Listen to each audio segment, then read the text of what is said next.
இந்த பக்கம் நம்ம தயிர் கட்டி தயிர் எடுத்தாச்சு. ஒரு பக்கம் வெண்டைக்காவை எடுத்துட்டோம். நம்ம இதை எடுத்துட்டு போயிட்டு அம்மாட்ட கொடுக்கலாம். அம்மா வந்து வெண்டைக்காய் மோர் குழம்பு தான் செய்ய போறாங்களான்ட்டு அப்படியே நம்ம தெரிஞ்சுக்கலாம். ஆயிடுச்சு இல்லையா? இதுக்கப்புறம் நம்ம கொஞ்சம் தண்ணி விட்டு அரைச்சது. ரொம்ப பேஸ்ட் மாதிரி அரைக்க வேணாம். எண்ணெயிலேயே போட்டு மஞ்சத்தூள் வத்தணுமாமா? கொஞ்ச நேரம், ரொம்ப நேரம் போடக்கூடாது. அதுக்காக இப்ப வெண்டைக்காய் போட்டு நம்ம நல்லா பச்சை வாசனை போகணும். இப்ப கடலை பருப்பு பச்சையா போட்டிருக்கு இல்லையா, கொத்தமல்லாம் போட்டா நல்லா வாசனையா இருக்கும். ஹாய் ஃப்ரெண்ட்ஸ், இன்னைக்கு நம்ம வீட்டுல என்ன ஸ்பெஷல்னு பார்த்தா வெண்டைக்காய் மோர் குழம்புன்னு நினைக்கிறேன். ஏன்னா அம்மா வெண்டைக்காவும் தயிர் எடுத்துட்டு வைப்பாங்க. இந்த பக்கம் நம்ம தயிர் கட்டி தயிர் எடுத்தாச்சு. ஒரு பக்கம் வெண்டைக்காவை எடுத்துட்டோம். நம்ம இதை எடுத்துட்டு போயிட்டு அம்மாட்ட கொடுக்கலாம். அம்மா வந்து வெண்டைக்காய் மோர் குழம்பு தான் செய்ய போறாங்களான்ட்டு அப்படியே நம்ம தெரிஞ்சுக்கலாம். இதாங்கம்மா கேட்டு இருந்தீங்களா தயிரும் வெண்டைக்காவும் எடுத்துட்டு. சரிப்பா. ஆய்மா, நம்ம இன்னைக்கு வெண்டைக்காய் மோர் குழம்பு தான் வைக்கலான்னு வந்துக்கிறோம். வெண்டைக்காய் மோர் குழம்பு எப்படி செய்யுதுன்னு சொல்லி கேட்டு இருந்தீங்க. ரொம்ப நாள் ஆயிடுச்சு நம்ம கேட்டு. இப்பதான் செய்யலான்னு வந்துக்கிறோம். அதை எப்படி செய்யலான்னு பாக்கலாங்களா? இதுக்கு என்னென்ன பொருள் இல்லாம எடுத்து வச்சிட்டு இருக்கீங்க? இருக்காப்பா, பாத்தீங்கன்னா நம்ம வெண்டைக்காய் தான் எடுத்து வச்சிடறோம். இந்த வெண்டைக்காய் நம்ம ஏற்கனவே கழுவி தொடச்சி வச்சுட்டோம். ஆமா, சுளு சுளுன்னு இருக்கும்னு சொல்லி தொடக்க சொல்லுவீங்க எப்பவுமே. தொடச்சிட்டோம். அது வழவழன்னு இருக்கும் இல்லையா? அதுக்கு நம்ம ஒரு டீஸ்பூன் கடலை பருப்பும் ஒரு டீஸ்பூன் பச்சை அரிசியும் போட்டு ஊற வச்சுட்டேன். முன்னாடியே ஊற வச்சு நல்லா ஊறிடணும். இது எவ்வளவு நேரமா ஊறணும்? இது பாத்தீங்கன்னா ஒரு 3 மணி நேரம் அந்த மாதிரி கூட ஊறட்டும். நல்லா ஊறுற வரைக்கும் அரைக்கணும் இல்லையா? ஆமா ஆமா, சரி சரி. ஊற வச்சுட்டோம். அரைச்சி இதுல போடுவீங்களா? ஆமாப்பா. நம்ம தயிர் இந்த அளவுக்கு எடுத்துக்கிறோம். சரிம்மா. ஒரு பத்த தேங்காய் எடுத்து வச்சுக்கிறோம். கருவேப்பிலை கொத்தமல்லி தாளிக்கிறதுக்கு வச்சுக்கலாம். கொஞ்சம் பச்சை மிளகாய் இஞ்சியும் போட்டு அந்த கடலைப்பருப்பா கூட சேர்த்து அரைச்சிக்கலாம். சரிம்மா. இது சோம்பா சீரகம் சீரகம் கொஞ்சம் போட்டு அரைக்கணும். தாளிக்கிறதுக்கு நம்ம எண்ணெய், கடுகு, பெருங்காயம், இந்த காஞ்ச மிளகாய், 3 காஞ்ச மிளகாய் வச்சிருக்கீங்க. மஞ்சத்தூள், உப்பு இதெல்லாம் வச்சிருக்கிறோம்ப்பா. இப்ப நம்ம வெண்டைக்காய் ஃபர்ஸ்ட் கட் பண்ணி எண்ணெயில போட்டு அதை பொரிச்சு எடுத்துக்கலாங்களா? சரிம்மா.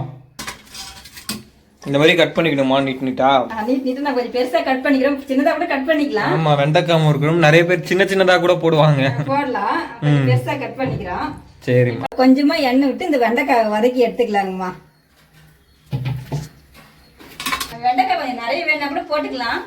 நம்ம கொஞ்சமா தான் போடுறோம். வேணா கூட நிறைய போட்டுக்கலாம். தயிருக்கு ஏத்த மாதிரி நிறைய கொஞ்சம்ன்றது போட்டுக்க வேண்டியதுதான். நம்ம இப்போதைக்கு திட்டமா தான் தயிர் எடுத்துருக்கோன்றதுனால இந்த மூளை இருக்கு வெண்டைக்காவே. இந்த வெண்டைக்காய் இப்படியே வேகட்டும். நம்ம அதுக்குள்ள தேவையானதெல்லாம் போட்டு அரைச்சி எடுத்துக்கலாம். நம்ம இந்த டீஸ்பூன்ல தான் ஒரு டீஸ்பூன் கடலை பருப்பும் ஒரு டீஸ்பூன் பச்சை அரிசியும் ஊற வச்சோம். அந்த டீஸ்பூனாமா? இந்த டீஸ்பூன்லப்பா. சரிம்மா. ஒரு டீஸ்பூன் கடலைப்பருப்பு, ஒரு டீஸ்பூன் வந்து பச்சை அரிசியா? பச்சை மிளகாய இதுல போட்டுக்கலாம் அரைக்கிறதுக்கு. ஒரு துண்டு இஞ்சி எடுத்து நம்ம அது கூடவே போட்டுக்கலாம். இஞ்சியை கட் பண்ணி போட்டுக்கோங்க. கட் பண்ணி போட்டுக்கலாம்ப்பா. இது கூடவே நம்ம ஒரு 1/4 டீஸ்பூன் சீரகம் போட்டு அரைச்சிக்கலாம். நம்ம மோர் குழம்பு நல்லா திக்கா வரணும்னு சொல்லிட்டு இதெல்லாம் போட்டு அரைக்கிறீங்களா? ஆமாப்பா, திக்கா வரும். நல்லா இருக்கும், வாசனையா நல்லா இருக்கும், டேஸ்டா இருக்கும். சரிம்மா. போட்டு அரைக்கிறதுப்பா.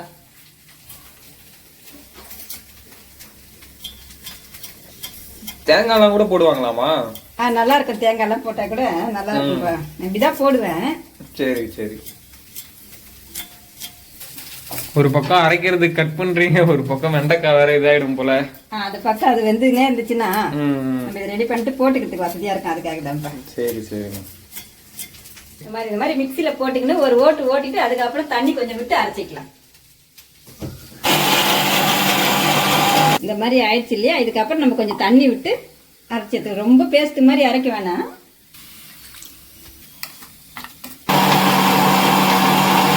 இந்த மாதிரி அரைச்சா போதும். இந்த அளவுக்கு அரைச்சிக்கலாம்.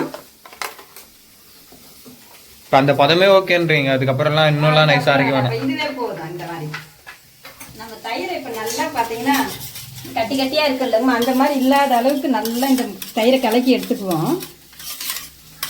அது கட்டி கட்டியா இருந்தா ஒரு மாதிரி இருக்கும். அதனால நமக்கு இந்த தயிர்ல கட்டி கட்டியா இல்ல கட்டி கட்டியா இருக்கு. நல்லா கல்லு மாதிரி இருக்கு. அந்த தயிரை இருந்தா நல்லாவே கலக்கி எடுத்துக்குங்க.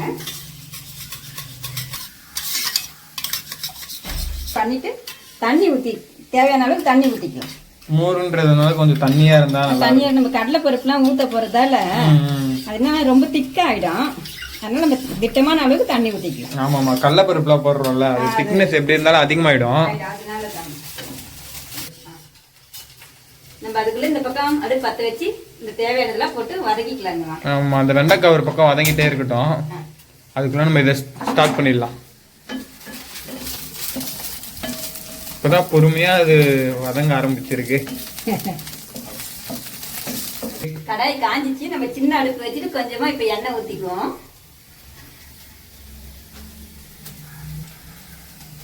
வெண்டைக்காய் நல்லா வறந்துடுச்சு. இப்ப நம்ம வெண்டைக்காயை ஆஃப் பண்ணி எடுத்துக்கலாங்கம்மா.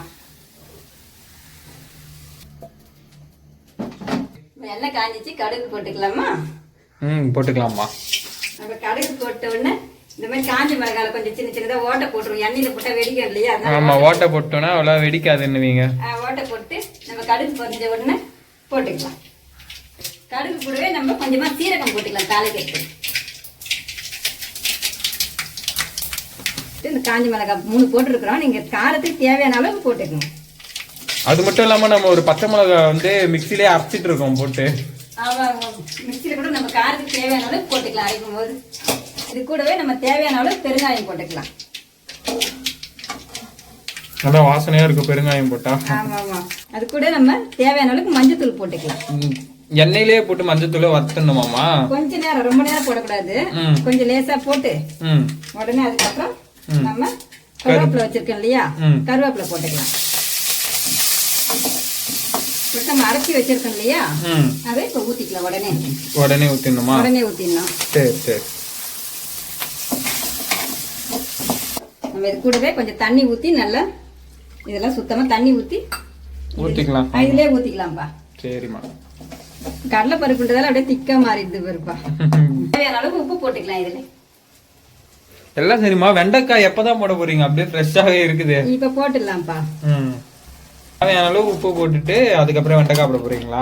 உப்பு போட்டு, ஏன்னா இந்த உப்பு போட்டு நம்ம வரைக்கல இல்லையா வெண்டைக்காய், போட்டோம்னா இந்த வெண்டைக்காயில உப்பு எல்லாம் இதுக்கு இறங்கிடும்.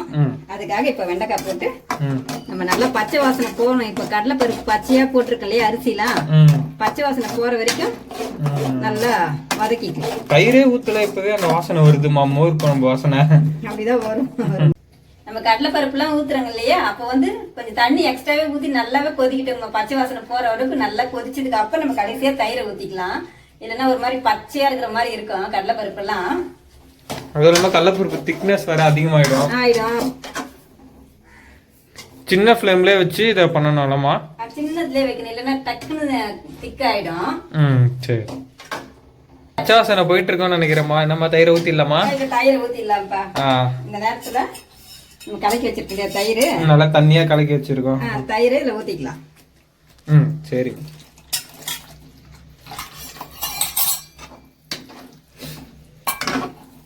நம்ம கொஞ்சம் தண்ணி கூட ஊத்திக்கும். இதுவே பார்த்தீங்கன்னா திக்கா ஆயிடுது.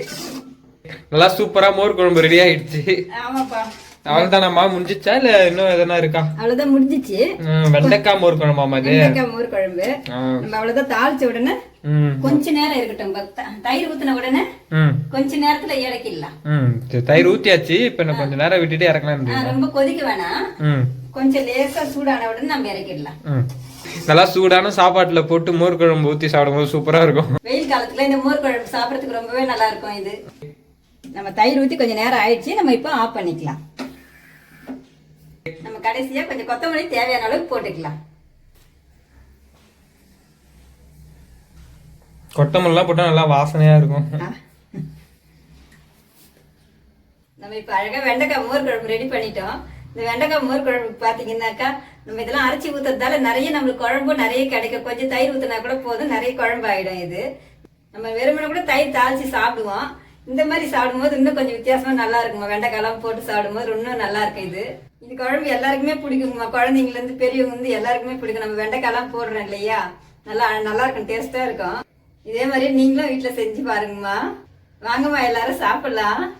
இந்த வீடியோ பிடிச்சிருந்தா லைக் பண்ணுங்க, ஷேர் பண்ணுங்க, கமெண்ட் பண்ணுங்க. சத்யாம்மா சேனல் மறக்காம சப்ஸ்கிரைப் பண்ணுங்கம்மா.